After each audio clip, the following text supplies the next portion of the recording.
You've been a good and excellent local government official, mayor, Mhm. tagal mo rin, tapos Congress. It's a ponderable for me, no? Tikas pa lang kung, alam mo, pare ko, hindi ko nang bibanggitin yung pwedeng iba, pero Wag na, pang wag na. national, Wag na. pang national level, hindi mo ba inisip ever to, run for, Hindi, ang dami talagang, kasing dapat ayusin dun sa amin. Inaayos ko muna yun. yan muna, Yung local muna, ha? concentration eh. Local muna. Alam mo, hindi naman ako magaling mag-multitask eh talaga. Yung Isa na- generation natin, hindi yata marunong mag-multitask eh. So, isang parang... nakaano ka lang doon, ha?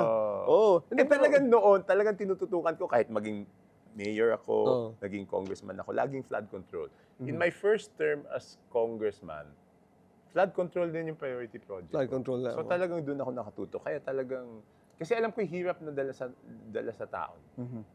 Oh, hindi, kasi talagang even, everything stops eh. School stops, economics stops, yung local economy. Lahat Everything apektado. no? Buo apektado. Kaya, and I'm happy naman that you're Hindi, kaya ang hands-on. ginawa ko ever since 2022, kasi yung navigational gate na yon is almost, is over 20 years old. 20 years old already. Eh, mechanical di ba? Alam mo naman lahat ng mechanical, Oo.